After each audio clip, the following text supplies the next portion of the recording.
안녕하세요. BJ 심시련 낙타 아프리카 TV 그리고 유튜브 장한영을 운영하고 있는 장한영이라고 합니다. 저희 어머니예요. 잘 보세요. 밝으시죠? 예, 감사합니다. 오늘 어제도 일다만 여기 4차 산업혁명 빅브라더 감시와 통제 전파무기 피해 일지에 대해서 읽어보도록 할게요. 오늘이 하이라이트입니다.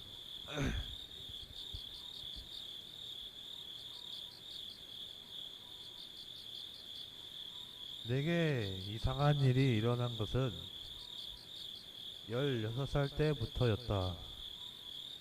아마도 나는 태어났을 때부터 그들의 타겟이었는지 모른다. 나도 모르게 어려서부터 내가 가졌던 생각이나 행동, 그리고 내 주변에서 일어났던 일들을 되돌이켜보면 그런 생각이 든다. 내가 16세에 피해 당하기 전까지 나의 미래가 촉망받는 모범생인 아이였다.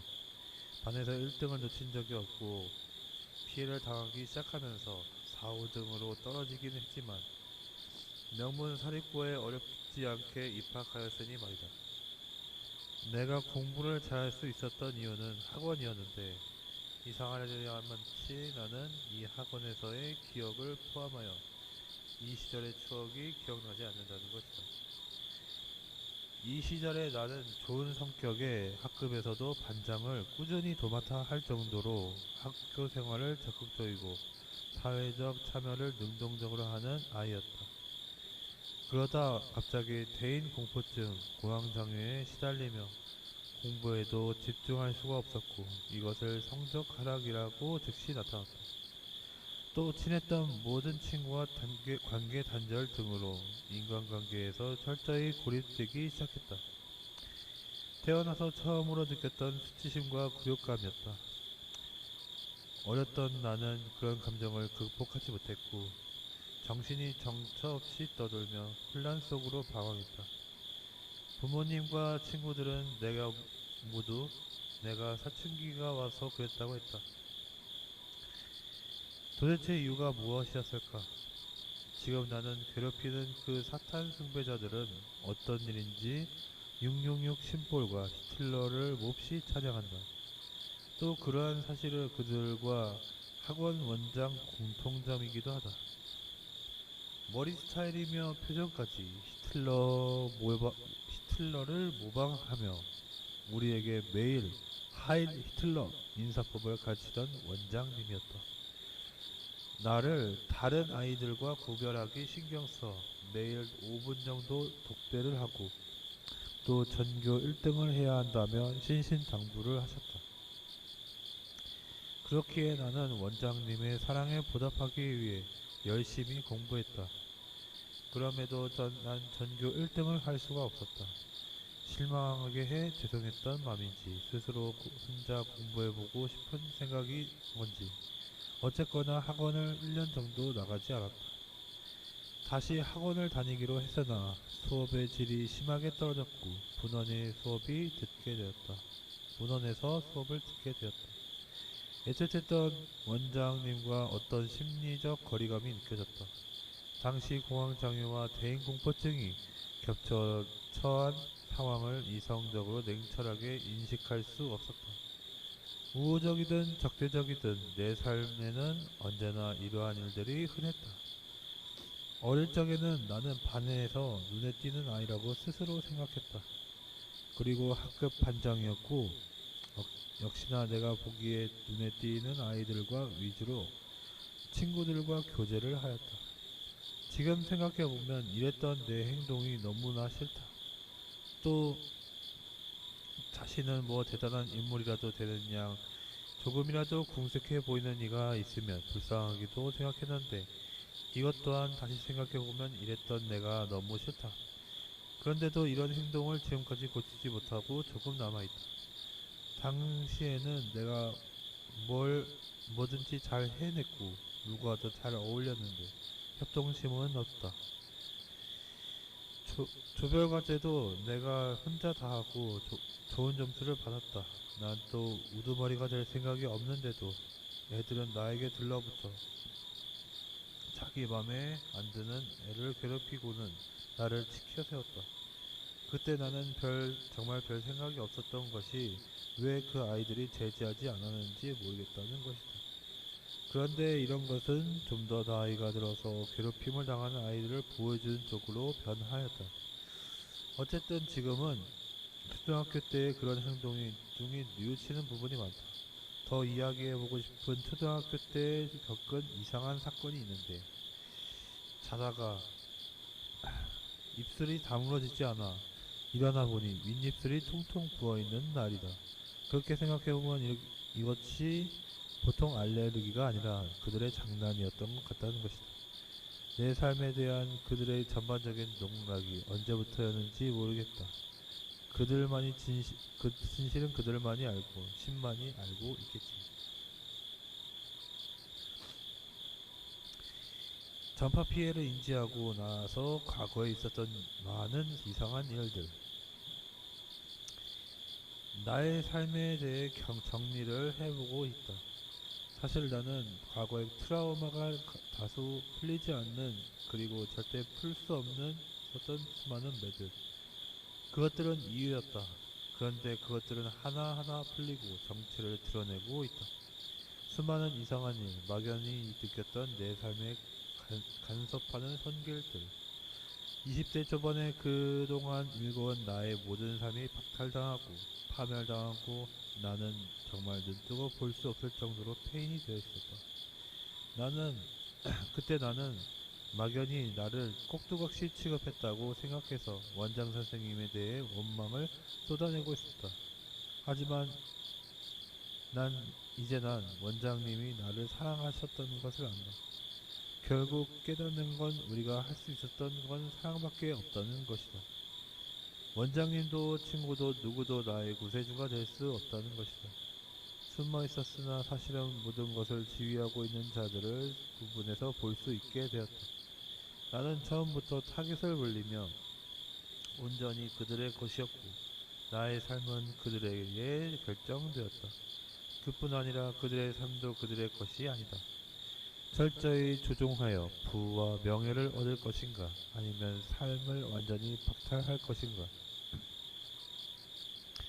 나의 어린 시절은 어쩌면 꿈인지도 모르겠다. 아니면 한편에 잘 쓰인 소설이라던가, 아니 정확히 말하면 한편에 잘 쓰여진 소설이라고 하는 게 맞겠다. 나는 이런 사실을 잘 알기 전까지 진솔하지 못했던 친구 관계를 늘 후회하며 지냈다. 나는 왜 스스로가 좀 더 적극적으로 친구를 사귀고 알고 좋아하고 싫어하는 삶을 살지 않았을까 하고 말이다. 나의 인간관계는 늘 그랬다.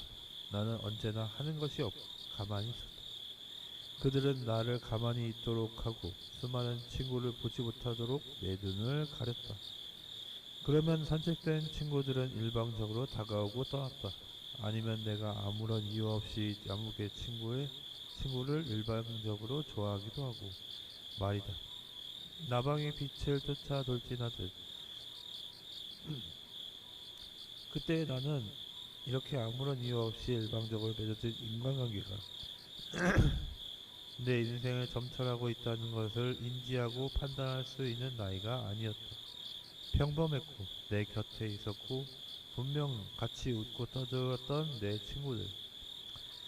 그들은 나에게 어떤 존재였을까? 지금 내 곁에 없고 내가 친구라고 믿었던 그들. 어쩌면 우리는 친구가 아니라 그냥 필요에 의해 연결되었던 관계는 아니었을까? 나는 어린 시절을 다시 보낼 수 있다면 좀 더 적극적으로 타당한 이유를 가지고 주위를 둘러보고 나와 맞고 좋아하는 친구들을 만들고 싶다. 지금의 나는 어릴 적에 못했던 많은 생각을 하고 있지만 그런데도 나는 정체되어 있고 고립되어 있다. 그들이 정해준 틀을 벗어나지 못하고 있다. 참다운 인간관계가 진솔한 마음으로 서서히 그 사람을 대해 알아가고 그들의 삶을 공유해가는 것이라면 나는 그런 삶을 박탈당하며 살아왔다. 나에게 주어진 일방적이고 이유 없는 인간관계들. 사랑은 한 사람 한 사람 모두 고유하고 자신만의 개성과 아름다움을 가지고 있다.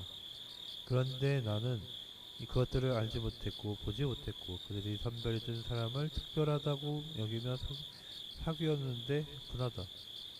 우리의 비참함은 그들에게 선택되어도 그들에게 버림을 당하여도 사라지지 않는다.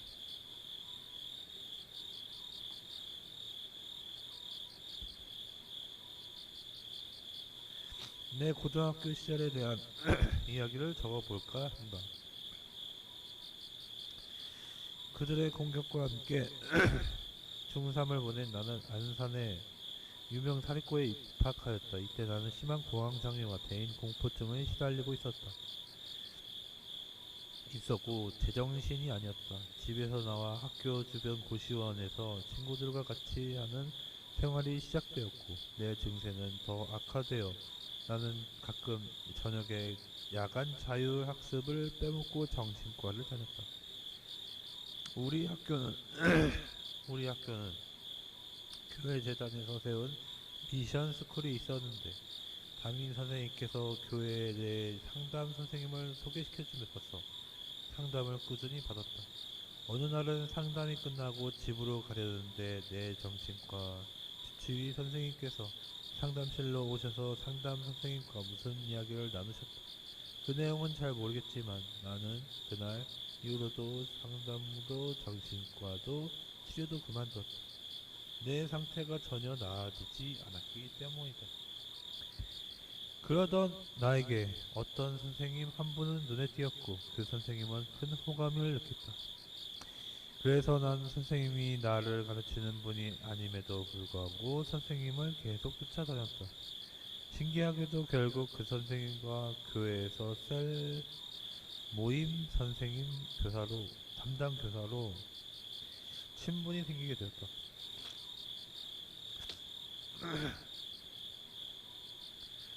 선생님은 나에게 따로 시간을 내어주어 성경 구절을 외우게 하시고 공부시켜 주셨다.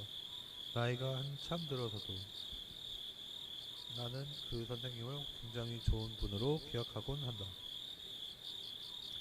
그 선생님은 내가 졸업하던 해에 미국의 신학대학원을 떠나셨고 지금은 그 선생님의 안부를 전혀 알 수가 없다. 고3 어느 날인가 방황하던 내가 선생님께 이번엔 아무개가 내 천사 역할을 하는구나 라고 말씀을 하셨는데 내가 힘든 상황을 의지하는 단짝 친구로는 겨우 학창시절을 보내고 있다는 걸 아셨나 보다. 나에게는 매년 나를 지켜주는 수호천사와 같은 단짝 친구가 있었다. 나중에 알게 된 것인데 보이지 않게 나를 조종하던 그들의 주변 사람들과 그 밖에 무언가를 매체로 자신의 메시지를 전달하기도 하는 것 같다.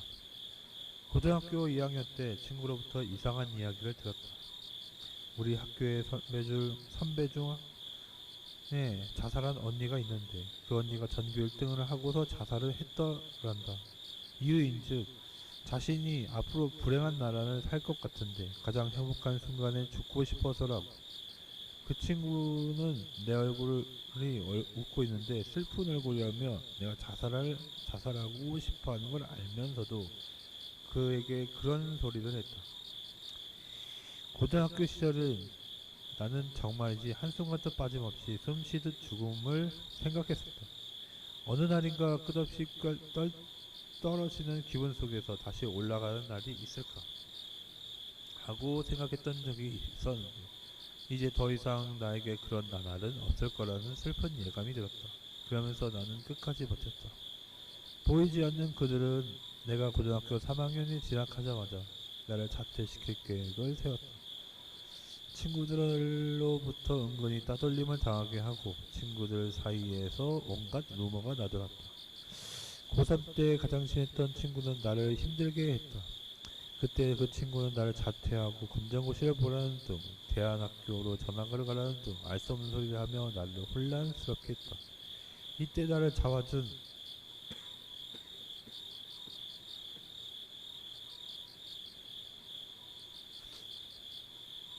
어디까지 볼까? 잡아준 사람. 이때 나를 잡아준 건 고3 담임 선생님이셨다. 내가 수업을 듣지 않고 도서관에 올라가 혼자 공부할 수 있게 해주시고 수업을 많이 빼먹고 학교를 나오지 않자 아예 선생님 집으로 들어오라고까지 해주셨던 분이었다. 담임 선생님은 어느 날 그 친구를 붙잡고 내게 그 아이들과 놀지 말라고 하셨다. 그러자 그 아이가 눈에 쌍심지를 켜고 선생님을 노려보며 대들었다. 그때 이유를 몰랐는데 선생님은 직감적으로 그 아이들을 나를 힘들게 했다는 걸 아셨나 보다. 모범생들만 모인 학교에서 선생님은 사이에 개교일에 나와 같은 아이는 없었다는 소리가 났을 것 같다. 그렇게 나는 꾸역꾸역 학교를 나가 졸업장을 결국 얻었다. 졸업하고 학교를 나오는 그날 나는 그때 정신병원에 들어가지 않은 것이 신기할 정도로 정신이 제정신이 아니었다. 겨우겨우 수능을 치러 안양에 있는 대학교를 합격하였는데 입학하여 학교를 건널 수 있는 상태가 아닐 정도로 아니었고 가족들은 나의 상태를 알지 못했다. 나는 그 누구도 도움을 받지 못하고 혼자서 그 시간을 견뎌내었다. 고등학교 친구 H. 내가 아주 친하지도 않은데 내 속 이야기를 털어놓았던 고등학교 친구가 있다. H양이었다. 그 친구가 그랬더지 넌 사기당하기 딱 좋은 스타일이고 사람을 너무 믿지 말라. 아주 신신당부를 했더랬지. 또 친구가 S는 절대 보증을 서지 말라고도 해주었다. 어른이 되고 난 후에는 다 알지만 나를 걱정해서 그런 말을 해준 친구들이 고맙다. 중3 때 아버지 실직 이후로 우리 집은 자주 이사 다녔다. 내 나이 20살, 결국 20살, 결국 집이 경매에 넘어갔다. 나는 너무나도 힘들었지만 나머지 어머니도 정말 힘드셨기 때문에 나를 돌봐줄 누구도 없었고 나도 또한 가족의 경제 사정에 별로 도움이 되는 역할을 할 수 없었다. 고등학교를 졸업하고 나는 대학교에서 입학할 정신도 없었기에 부모님께 재수하고 삼수한다는 핑계로 2년 정도 집에 갇혀 있었다.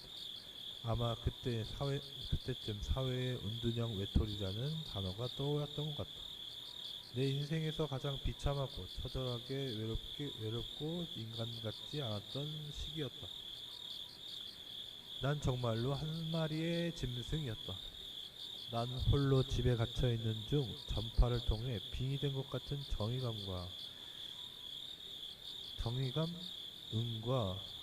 인체 감응으로 심한 성적 학대를 당했다. 이해하기 쉽게 말하자면 무선 인터넷 연결과 같은 뇌파를 연동하는 것이다. 이렇게 하면 이들이 나에게 가할 수 있는 고문은 무궁무진하다. 이런 식으로 피해자의 정신과 육체를 전파하고 고문하는 것이다. 그렇게 강제 오르가즘을 하루 수차례 당하였다. 그때의 나의 성적 경험이 없었으므로 처음 간접 경험을 당했다. 그렇게 은밀한 성적 학대를 하던 그들은 자신이 드러낸 적이 있다. 그때 당시에 심한 대인 공포증으로 사람들에게 많이 다니는 낮 중에는 밖을 나갈 수 없었기에 밤에 주로 산책을 했다. 어느 날 밤중에 놀이터에 혼자 그네를 타고 있는데 어떤 남자가 다가오더니 나에게 성매매를 제안하는 것이었다. 그때 내가 피아노 전공을 하고 있는데 레슨비가 너무 비싸서 엄두도 못 내고 있는 걸 몇 마디 대화 중에 알고 나에게 한 번에 30만원씩 10번 만나자는 것이었다.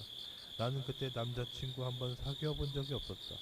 나는 순간 너무 서럽고 무서워서 사람을 뭐로 보는 거냐 하고 소리를 치고 도망갔는데 그 사람이 내가 사는 집을 알아낼까봐 무서워 한참 빙빙 돌다 집에 돌아갔다. 근데 그 사람은 아마 나를 알고 있었고 우리 집도 알고 있으리라. 꽃다운 나이 20살에 나는 많은 남자와 음흉한 시선과 생각을 견뎌내야 했다.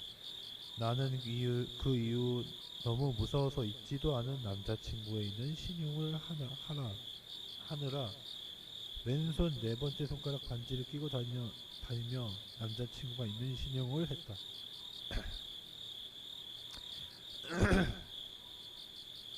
아마 보이지 않는 그들은 나를 창부로 만들 계획이었던 것 같다. 당시 나에게 그런 생각을 자꾸 불어넣었고 그때 당시 템프라는 곳이 성행하였다. 그리고 배우 하지원이 주연으로 나오는 드라마 황진이 같은 게 방영되고 배우 송혜교 주연의 영화 황진이가 나오고 그 당시에 그런 분위기가 팽배했다. 하지만 그들의 생각보다 나를 훨씬 보수적인 사람이다. 그 꽃답고 아름다운 나이에 나를 창부로 만들려는 계획은 실패했다. 우리 집이 너무나 사정이 어렵고 내가 공황장애와 대인공포증으로 사회생활이 불가능했기 때문이다. 그런 유혹을 하는 것이 가능했던 것 같다. 그들은 그렇게 인위적으로 평범한 나를 나락으로 떨어뜨리고 타락시키기도 한다. 고등학교를 졸업 못하게 하려는 그들의 첫 번째 계획에는 이어 두 번째 계획도 그렇게 실패하고 들어갔다. 이제 와서 생각해보면 정말 분한 것도 또 있는데 내가 도서관에 가서 공부를 하면 사람들이 너무 예민하게 굴고 정신경질적이라 내가 공부를 하는데 너무 방해를 주어나 보다 하고 생각하고 미안하게 생각했다. 대인공포증으로 내가 사람을 불편하게 생각하니까 그것으로 다른 사람에게 불편을 준다고 생각했다. 그래서 항상 패주지 않으려고 노력을 많이 했는데 그들이 내 정신을 파괴하려고 의도적으로 접근했던 사람들이었을 줄이야. 그들로 인하여 내가 대인공포증이 생겼던 것이 있다. 또 도대체 그런 걸 상상이나 할 수 있을까? 이 세상에는 그런 또라이 집단이 존재한다. 인간이 상상할 수 없는 짓을 하고 또 할 필요도 없는 짓을 하는 집단이 있다. 기록 5번째. 또 이사를 갔다. 물론 그 후에도 또 이사를 갔고 또 이사를 갔다. 내 나이 21살이었다. 새로 이사한 집은 새로 지어진 미분양 고층 아파트였다. 길가에 있었고 집에서는 성당이 보이는 곳이었다. 우리가 이사하는 집마다 언제나 옆에서 성당이 있었던 것 같다. 나는 힘들 때면 미처 풀지도 못한 짐들이 창고에 놓여 있는 협소한 거실에서 피아노를 치곤 했다. 그때 우리 집 거실에 있는 성당 입구에 성모상이 보여서 나는 그 성모상을 보면서 자주 기도를 했다. 이곳에 살 때 나는 가장 큰 자살 충동을 느꼈는데 집이 고층이어서 자주 뛰어내릴 생각을 했었다. 황홀한 봄이 오고 그 찬란한 햇살에 그 찬란한 햇살이 창에 내리쬐던 날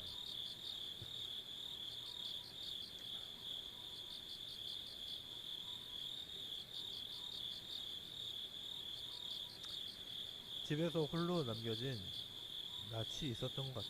베란다 창문을 열고 난간을 붙잡고 아래를 내려다보았다.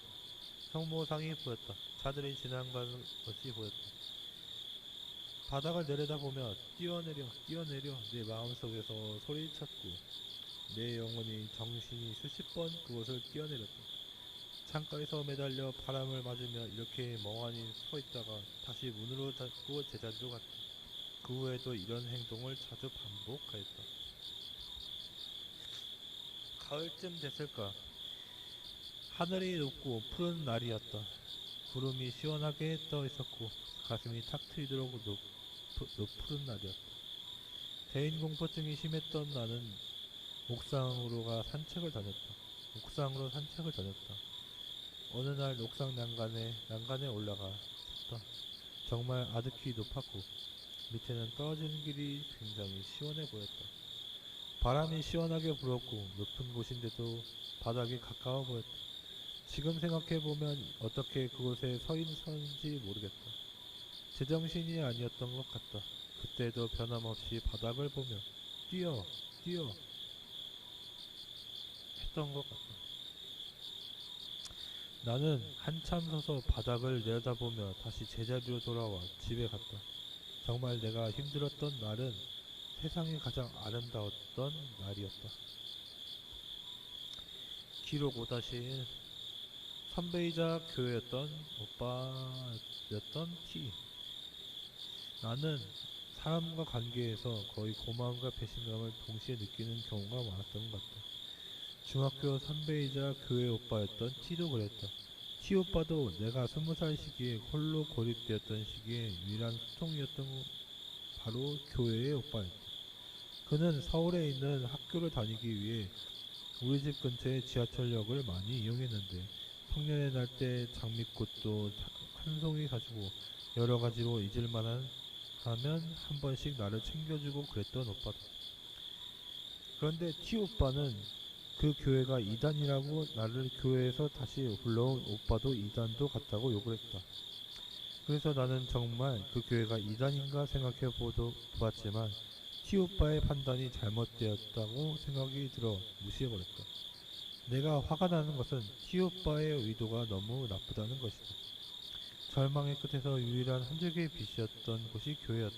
그런데 그 사람은 나에게 그것조차 끊어버리려고자 그런 말을 했던 것이 화가 난다. 그것만 제외하고 T 오빠는 나에게 정말 다정했던 사람이다. 그리고 내가 해주었던 조언들을 모두 실행에 옮겼던 사람이다. 내가 대전으로 학교를 가게 되었을 때 공부를 잘했던 내가 그곳에 가게 된 걸 부끄럽게 생각하지 않도록 말도 해주었던 사람이다. 그는 모든 것을 알고 있었고 도리어 나를 곤란하게 만들 수 있는 말로 내가 처한 상황에 대해 분별력을 잃을 뻔했다. 좋은 사람들이 이런 행동을 하는 경우가 많다는 것이다. 이런 생각을 할 때면 너무 힘들기도 했지만 이제는 이해할 수 있다. 기록 5-2 교회 오빠씨 20살 나를 교회로 불러줬던 오빠 C군에 대해 적어보고 싶다. C 오빠는 성격도 외향적이고 부침성도 좋은 성격으로 두루두루 모든 사람들이 친근함을 느끼는 사람이다. 한마디로 만인의 여인이었던 사람이다. 나 또한 C 오빠를 좋아했다. 지금 생각해보니 C 오빠도 고립된 내 사정을 알고 나의 교회로 불러주었다. C 오빠가 나를 교회로 불러주지 않았더라면 어쩌면 나에게 정말 큰일이 있을지도 모른다. 아무튼 그런 것들에 대해서 C 오빠에게 고마움을 느낀다. 그런데 그가 보기에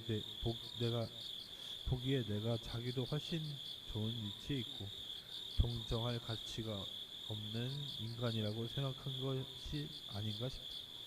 나는 그때 정말 폐인이었고 생사를 오갔고 너무나도 힘든 상황이었다. 오빠는 그런 것을 알지만 어쩐지 내가 얄미웠나 보다. 시오빠가 그렇게 생각하고 나를 외면한 것에 대해 굉장히 서운했다. 서운한 마음이 많이 있지만 그래도 이해해줄 수는 있는 것 같다. 다시 만날 날이 있었으면 좋겠지만 그러지 못할 것 같다. 잘 지내 오빠. 고마웠어. 기록 5-3 기억에 남는 학교 후배 제이. 기억에 남는 인물이 있다. 바로 같은 교회 다니던 후배 제이군이다. 그 아이는 중학교 때 내가 전교 1등만 하는 아주 영리한 총명한 아이였다. 하지만 나는 가끔 그 아이에게 대견해 보이기까지 했는데 그 아이는 인성조차 반듯한 정말 괜찮은 아이였다. 내가 힘든 시기에 교회를 다시 나가면서 잠깐 다시 보았는데 그 아이와 말은 안 했지만 그 아이가 직감이 좋고 마음이 착했던 아이였다. 말하지 않아도 알고 있는 느낌이랄까. 그 아이에겐 그런 것이 있었다. 나와 같이 수능을 치게 되었는데 구체적으로 말하고 싶진 않지만 그 아이는 무언가 큰 것을 희생했다. 정말 보통 사람이라면 그렇게 할 수 없는 행동이 분명했다. 세상에 제이 같은 사람이 또 있다는 것이 놀랍다. 그 아이는 변호사가 될 것이다. 그 훌륭한 변호사가 되어 세상을 변화시킬 인물이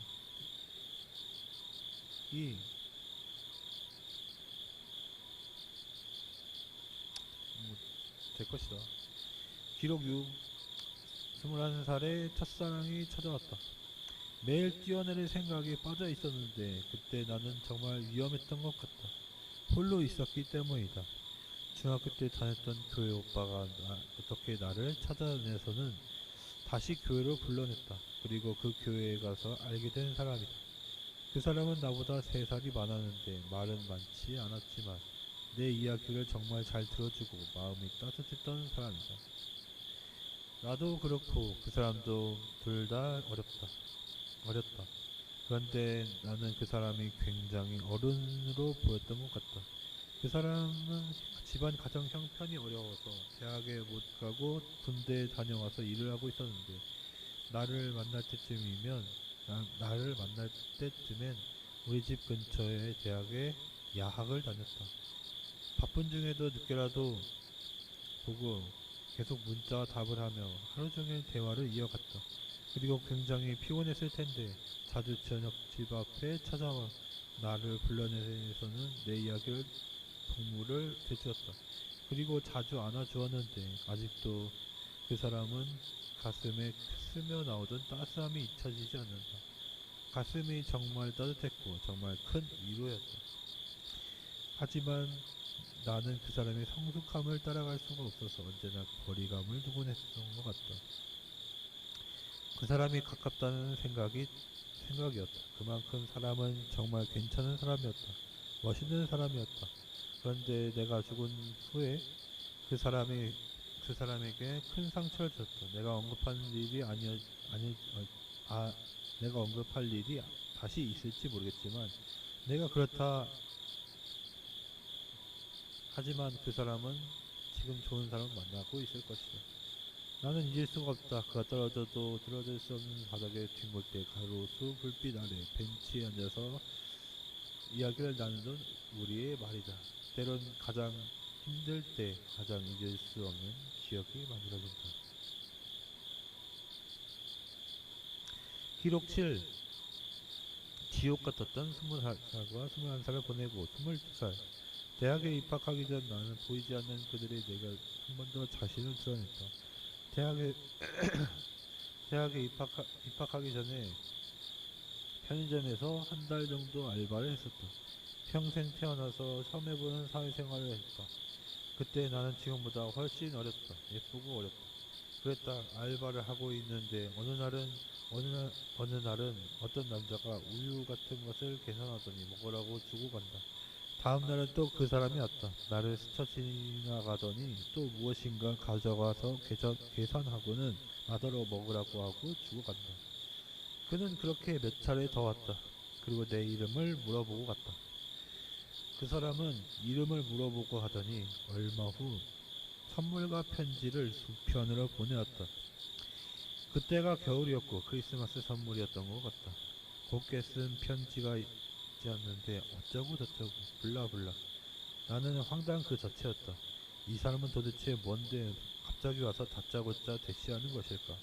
그때 그 사람이 보이지 않는 그들이 몰랐기 때문에 그의 대사를 무시해봤다.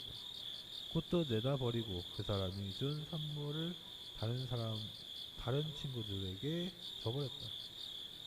그리고는 나는 편의점 일을 계속할 수 없었다. 그 후에 내가 심한 독감을 앓아서 편의점을 하러 나갈 수 있었는데 그것으로 내가 꾀병을 부린다고 사장이 나를 안 좋게 보기 시작했다. 다른 한편 같이 돌아가며 일을 하는 사람과도 사이가 정말 많이 안 좋아졌다. 이유는 자기가 늦게 올 수도 있는 건데 내가 기다려주지 않고 문을 잠그고 간다는 것이었다. 나는 몇 번을 그 사람의 편의와 봐주었지만 그 사람이 이런 일을 갖고 너무 찾고 또 많이 늦게 왔었다. 그런데 나에게 화를 내고 어린 사람은 상종하기 싫단다. 아무튼 나는 이렇게 한 달 만에 편의점을 그만두었다. 그리고 나에게 다정했던 그 사람을 뒤로 하고 대전에 있는 대학에 입학했다. 기록 8. 대전으로 처음 내려갔을 때 내 기분은 뭐랄까 시골이다. 사람이 별로 없다. 그런데 좋다. 그랬던 것 같다. 미래를 그렇게 촉망받던 내가 지방에 올 줄이야. 처음엔 싫었는데 나중엔 좋았다. 대전에 왔을 때는 정말 편안한 기분이 들었다. 물론 그동안 그 어둠 같았던 생활로 인해 티없이 밝아 보이는 아이들과의 생활이 질감도 들긴 했지만 그래도 순수하고 착한 아이들과 생활이 만족스러웠다. 대전에 내려오면서 내가 다니던 교회 언니가 CCC라는 기독교 동아리에 간사님을 직접 연결해 주셔서 저도 대학교 다닐 때 CCC 잠깐 했었죠. 1학년 때. 학과 친구들과도 동아리 사람들과 교제가 많았다. 처음엔 동아리에 갔을 때 눈웃음이 너무 예쁘다고 친절하게 간사님 동아리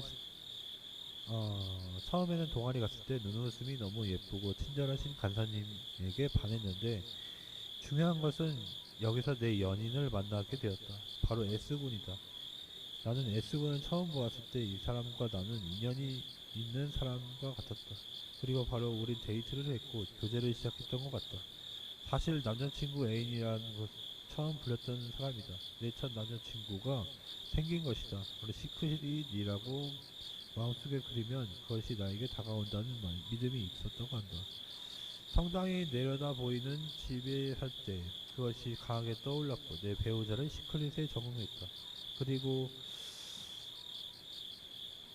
열심히 배우자를 그렸고 만났다. 그 사람이 S군이었다. 사실인지 어쨌든 그렇게 되었다. 시크릿은 난 사실 잘 믿지 않았지만 그들이 나에게 심어놓은 사상 같다. 아무튼 그때까지 난 태어나서 어디든 그렇게 많이 돌아다녔던 적은 없었다. 공황장애와 대인공포증이 심했던 나는 사실 밖에 돌아다니지 않았다. 그런데 S군은 든든한 버팀목이 되어주어 내가 그 공포심에서 숨을 수 있게 해줬다. 학창시절엔 학교만에 있었고 성인이 되어서도 줄곧 실내에만 있었던 나를 밖으로 이끌어준 사람이 있었다. 사람에게 믿음이 생기고 마음이 열리니 사랑도 허락할 수 있었다. 앞서 말했던 강제 오르가즘을 지속적으로 당하고 괴로웠는데 실제로 비교했을 때 이것은 굉장히 비인간적이다. 사랑하는 사람들과 관계로 치유하는 것 같았다. 신뢰와 동반된 사랑이 관계랄까? 이런 생활 중에도 보이지 않는 그들은 언제나 있었다. 나는 이때까지도 정신이 없었기에 사람들은 피해를 줄까 언제나 노심초사하였다. 학과 MT에 가서도 정신을 잃을까 술 한 방울 먹지 못하였다. 나는 내가 귀신이 들었다고 생각하는 지경에 이르렀다. 그러면 가끔 내 몸에 있는 뭔가를 토하고 싶었고 구역질을 하기도 했다. 지금 생각해보면 너무 웃기다. 귀신이라. 귀신 같은 사람이었지. 거울을 볼 때면 내 눈동자를 보는 것이 너무 싫었다. 내 눈 안에 작은 악마가 들어있는 것 같았었다. 학교에서도 가서도 그들의 추행은 사라지지 않았다. 혼자 있으면 누가 내 가슴을 만지는 것 같았고 내 몸을 보는 것 같았다. 근데 그것은 단지 느낌이 아니라 현실이었다. 자살 충동은 사라지지 않았고 기숙사 생활을 하면서 기숙사 창문을 여러 번 뛰어내리고 창문을 밟고 올라섰다. 그럴 때면 난 언제나 S군에게 전화를 걸었다. S군은 대수롭지 않게 생각하였으나 내 이야기를 잘 들어주었고 언제나 내 옆에 있어 주었다. 그렇게 나의 대학생활을 이어졌지만 나의 상태는 아무 이전보다도 많이 좋아졌다. 고립에서 벗어나 있었기 때문이다. 무엇보다 기숙사에서 친구들과 함께 생활하는 것이 너무 편안하게 느껴졌고 외로움을 덜 수 있었다. 대학 때 생활은 학창시절과는 다르게 내 편의대로 조정할 여지가 많았고 자유롭고 여유가 있었다. 기록 후 리즈 시절이었던 23살. 23살의 나는 아마도 이때가 가장 리즈 시절이 아니었을까. 가장 예뻤고 친구들도 지도 아래 꾸미는 법도 많이 배워서 제법 꾸미기도 하고 다이어트도 해서 짧은 치마도 입고 그랬다. 그렇게 대학 생활을 하면서 이 지역의 국립대에 편안하게 예, 준비하기 시작했다.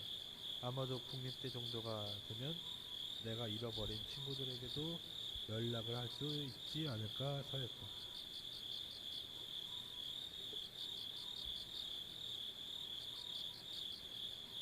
나는 이때까지도 친구들을 많이 그리워했다.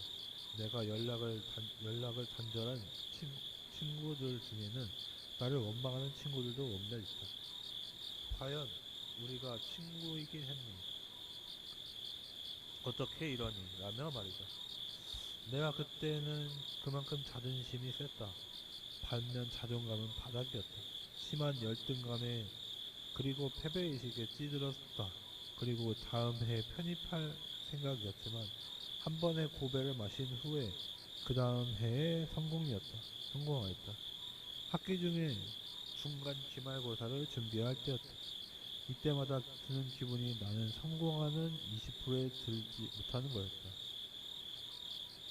20대 80 법칙이었다. 성공하는 20%가 나머지 80%를 다스린다는 것이다. 그런데 그 평소이건 시험이건 간에 언제나 S군과 도서관에서 공부를 하였는데 평소엔 공부할 때는 아무렇지도 않게 공부가 잘 되다가 시험 기간만 되면 공부가 잘 안 돼서 20%에게 기간 올려 공부가 안 됐나 했었다. 근데 지금 생각해보니 너무나 웃기다. 그래서 그런 것이 절대 아니라는 것이다. 지금은 공무원 고시를 준비하면서 그들의 행적을 살펴보건대 절대 그것이 아니라는 것이다.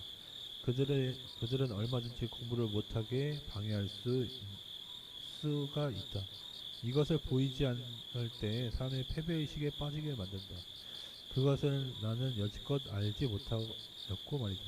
그들의 방해는 모든 방해에서 이루어지고 있었다. 물론 내가 고등학교 때부터 재수, 삼수를 할 때에도 계속 되어 있겠지. 기록 10. 편입 실패. 학교 휴학. 한 번 편입에 실패하면서 학교를 휴학하고 기숙사를 나와 다시 대전 시내 중의 신가의 여성 전용 고시원에서 1년 정도 공부를 한 적이 있었다. 사실 또다시 고립될까 너무 두려웠는데 너무 신기하게도 같은 과 동생인 지양이 같이 고시원을 지내면서 편입을 하게 되었다. 여성 전용 고시원이 이곳 한 곳뿐이었고 시내 중심이라 너무나 부담이 많이 되었다. 난 나중에 도움을 받지 않았지만 처음에는 남자친구의 도움을 조금 받고 이곳에 있게 되었다. 우리 집이 너무 가난했고 고시원비가 빠듯했고 용돈도 넉넉치 않았다. 그래서 매일 라면을 먹기 일쑤였고 저절로 다이어트가 되었다. 사실 이곳에서 지낼 때면 내 몸이 가장 안 좋았다. 면역체계가 이상이 온다는 전, 면역체계에 이상이 온다는 건선이 전신에 나서 6개월 이상을 고생하였고 한 달에 한 번씩 생리를 보름에 한 번씩 2번을 하면 심한 빈혈 증세가 와서 산부인과도 다녔다. 아무튼 그 기간에 몸이 여기저기서 많이 아팠다. 이곳에 지내는 동안 창문이 없어서 다행히도 한 번 뛰어내려 죽거나 할 생각은 없었던 것 같다. 그러나 편입이 영어 선생님 중 한 분이 아무런 이유 없이 나를 너무나 무섭게 쏘아보시며 나를 너무나 서러워서 죽고 싶었던 것 같다. 이 선생님은 나를 좋아했는데 선생님이 나를 너무 미워하셔서 기억에 남는다. 지금도 나를 보면 그렇게 미우실까 모르겠다. 결국 나는 그 선생님의 등살을 못 이겨 수업 중에 울며 뛰어나왔고 학원을 가지 않았다.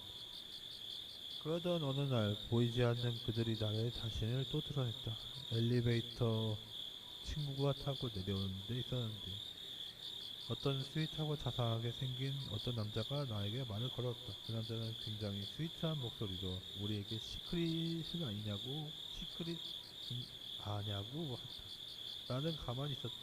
그런데 옆에 있던 친구가 신이 나서 그 자신이 그 책을 봤다.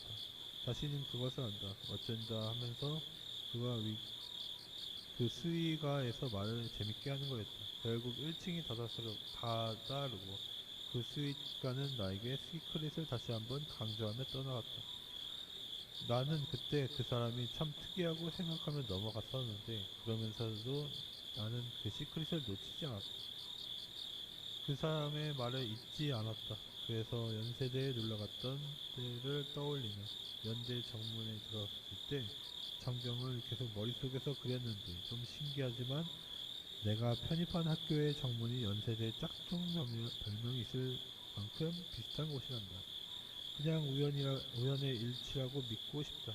아무튼 그들은 한번 그렇게 자신을 드러내. 맥이 왜 여기서 잘렸지? 기록 10-1 대전의 여성 고시원 대전의 여성 전용 고시원에 만났던 어떤 언니. 대전 시내 둔산동에 여성 전용 고시원을 만났던 어떤 언니가 기억에 남는다. 난 이 언니에게 한 번은 크게 감동한 적이 있다. 배려심이 많고 생활력이 강한 리더십이 있는 사람. 그때는 당시 음식점 같은 곳에 막 드나들 만큼 돈도 없었는데 대인공포증 때문에 낮에는 사람들 다니는 곳을 잘 못 다녔다.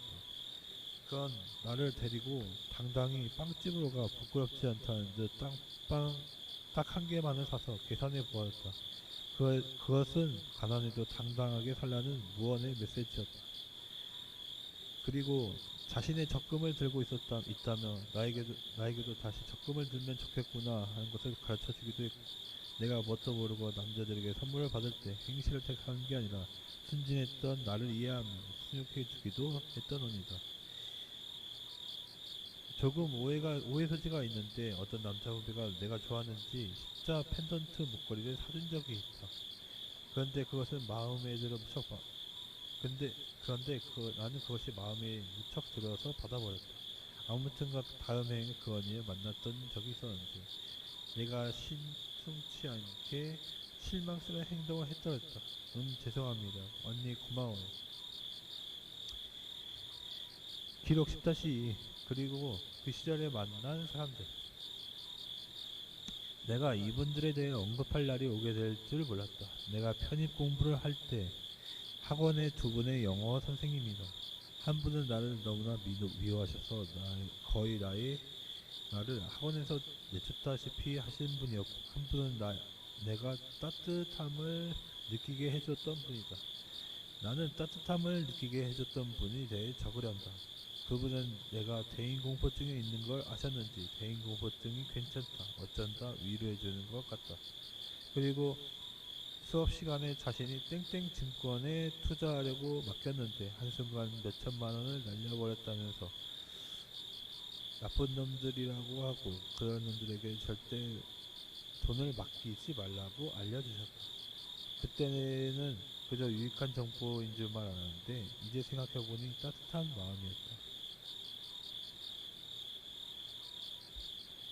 힘든 공부와 편입 합격. 기록 11. 사실 무슨 공부를 했던 간에 제대로 집중해서 공부하는 날이 많지 않은 것 같다. 거의 하루 이틀 열심히 하면 며칠씩 누워있고 또 이틀 공부하고 그랬다.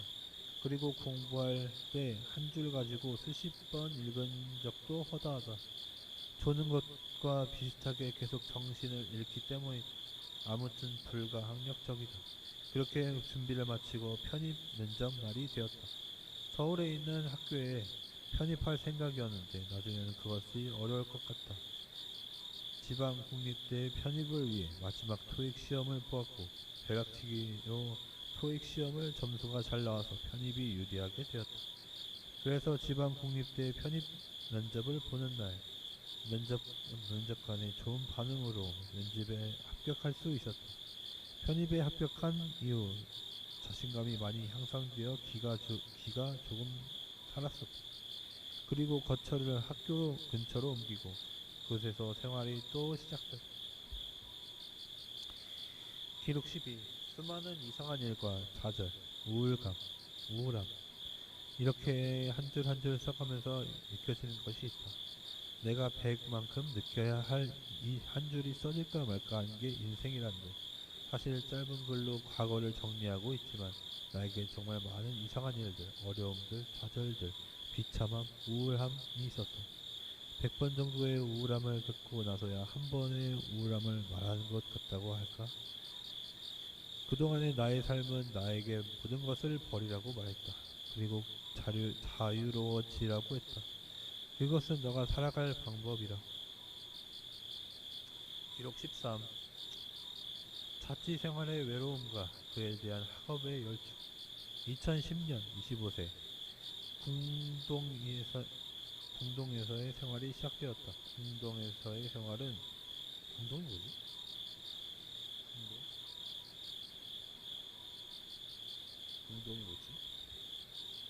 동동 아니야? 동동? 아, 궁동. 동이구나, 동. 네, 공동에서의 지역 이름 같아요. 공동 생활은 자치의 생활이 시작이 되었고 또 다시 고립된 생활이 시작되었다. 하지만 무엇인가를 이뤄냈다는 성취감에 대해서 별로 슬프지 않았다. 사실 이때 나는 좀 많이 외로웠고 처음에는 밤을 새운 잠을 혼자 지새우고 눈 뜨는 뼛속까지 외로운 기분을 느꼈다. 한편 전파로 여전히 강제 오르가즘을 괴롭힘을 당하고 있었는데 나중에는 거의 반강제로 중독되었다. 외로운 기분에 그것에 의존하며 정신은 더욱 병들어갔다. 그런데 남자친구와 성당을 다니게 되었고 신의 은총을 알게 되었다. 그렇게 신에 의존한 뒤 외로움을 쾌락으로 의존하지 않는다. 그리고 인간 승리의 결과로 후에 쾌락적 유혹에서 끊어냈다. 아무튼 자취 생활이 너무 힘들어서 다음에 아파트에 하는 하숙 생활을 하게 되었고 나는 외로움을 몸서릴 때쯤이면 무조건 학교 도서관에 가서 공부를 했다. 학교 도서관은 24시간 밤을 거기서 세워서 되었다. 시간도 제약도 없었다. 그래서 나는 밤이고 낮이고 수업이 없을 때면 무조건 도서관에 가서 공부를 했다. 그런데 이때 나는 생각이 든 것 같기도 했다. 신이 있다면 제발 나에게 자비를 베풀어 나를 단명하게 할 수 있게 해달라고 말이다. 나는 매일매일 시간이 날 때마다 그것을 빌었다. 자살은 하지 않겠다. 그렇지만 내가 빨리 이 세상을 삶을 마치게 해달라는 것이었다. 매일매일 죽고 싶다는 생각을 하면서 신에게 그것을 빌었다. 그러면서도 또 학교는 아무렇지 않게 다니고 공부를 하고 그랬다. 그러던 Y 교수님이 그러셨다. 죽어서 천국에 가는 것이 아니라 이곳이 천국이란다. 그래서 죽어서 천국에 갈 생각하지 말고 이곳이 천국이다 하고 잘 살란다. 그 교수님이 내가 죽고 싶어 하는 생각을 아신 것 같은데 뭔가 상황이나 이런 것이 잘 전달되지 않았나 보다. 이곳이 천국이라니. 아무튼 난 정확히 그때부터 신에게 죽음을 구걸했다. 편입을 한 도서관 시스템이 굉장히 엄격했다. 항상 도서관이 학생들로 가득 차 있었다. 그래서 외부인 출입이라든지 졸업생조차 사용하기 어려운 환경이었는데 그 덕분인지 난 이곳에서 공부할 때 어디서보다 강하게 오래 집중할 수 있었다. 거의 매번 내가 도서관에 자리를 앉으며 밥도 먹지 않고 6시간 이상 앉아 있었고 고개 한번 들 때마다 시계가 반이 지나가 있었다. 그런데도 나는 뭐야, 파일을 많이 받았다. 내 지도교수 H 수업이 3개나 있었는데 죄다 파일로 주신 것이다. 20살 2학년 기본 전공 없이 3학년 때 응용과정을 들어서 매일 종일 공부해도 따라가기 힘들었다. 게다가 책은 원서였다. 사실 굳이 원서를 보지 않아도 되는데 왜 원서를 샀을까 합니다. 사실 교수님이 원서를 보기를 권하셔서 그랬는데 아무튼 재수강할 때 번역을 보내서 사서 공부를 했다. 나의 성적과는 무관하게 나의 대부분의 시간이 공부했고 내가 낼 수 있는 시간은 공부했다. 공부를 하고 싶어서 공부를 한 게 아니라 외로움을 잊으려고 공부를 한 것 같다. 그렇게 재수강 속에서 또 아무튼 나는 주구장창 파일을 주시던 내 지도교수 H는 정말 얄밉다. 나에게 상담하며 화장품 연구 쪽에 지식하는 것이 길이 있다. 그것에 좋겠다. 대학원에 가고 싶다면 우리 학교의 대학원을 연계해서 내가 가고 싶은 의지만 있으면 계속 공부하고 있다 해서 놓고는 계속 파일을 줬다.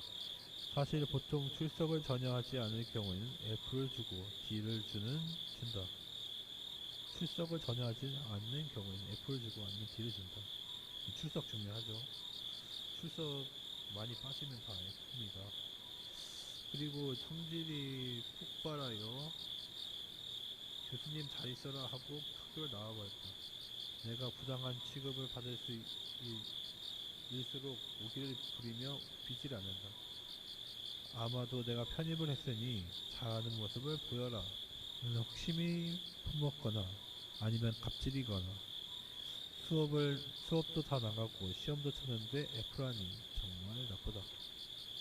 내가 적성에 맞지 안 맞는지 공부도 열심히 하고 학업 능률이 안 좋았던 것 같다고 상담도 하고 그랬는데 자신 있으면 머리도 잘했을 것 같다고 적성 타령 말라신다.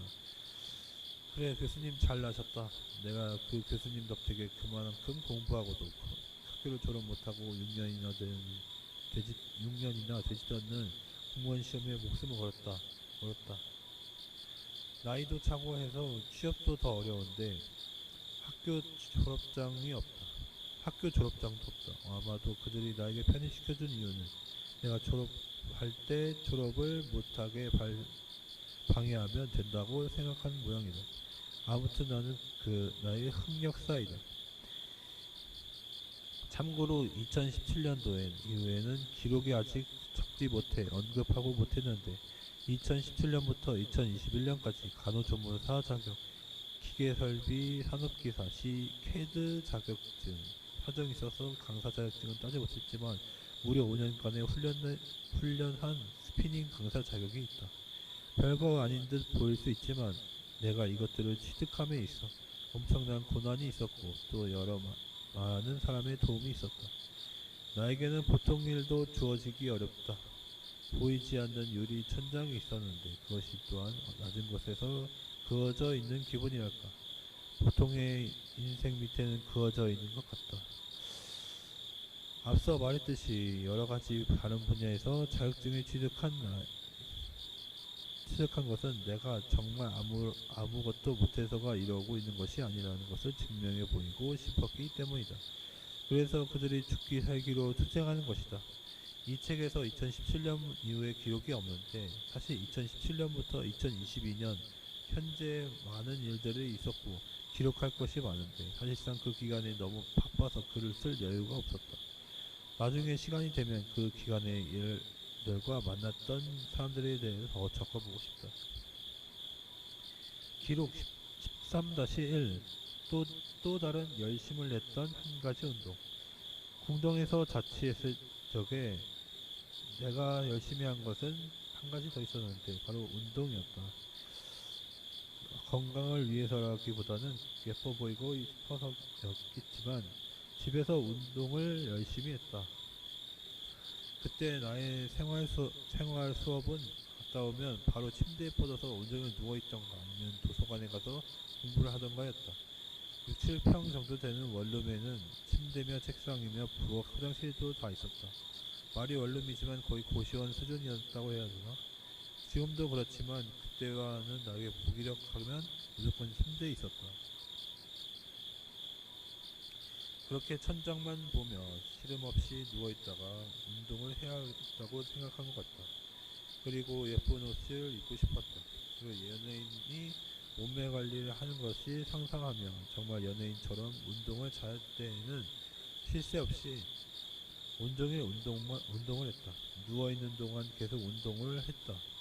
게을렀던 나는 운동을 누워서 했다. 허벅지 운동, 엉덩이 운동, 뱃살 운동, 등살 운동, 팔뚝살 운동, 목 운동, TV에서 무료로 제공하는 다이어트 비디오까지 동원하며 운동을 열심히 했다. 지금은 운동이라고 해도 그렇게 하지 못하겠다. 의욕이 없어서 오래 지속되지는 않는다. 한번 거울을 보고 나는 예쁘다 이렇게 주문을 외우다가 도서관에 공부하러 갔는데 지나쳤던 남학생 중 한 명이 실없이 예쁘다라고 하는 것이었다. 길거리에서 조롱이라 내가 공부한 것 외에는 이렇게 예쁘게 꾸미는 것이 관심이 많았다. 그때 내가 살면서 원 없이 꾸며보고 싶은 것은 다 꾸며보았던 시기였던 것 같다. 근데 결국에는 느낀 것이 너무 외모에 치중했다 보니 내가 알맹이가 없는 인간이다. 알맹이가 없는 인간같이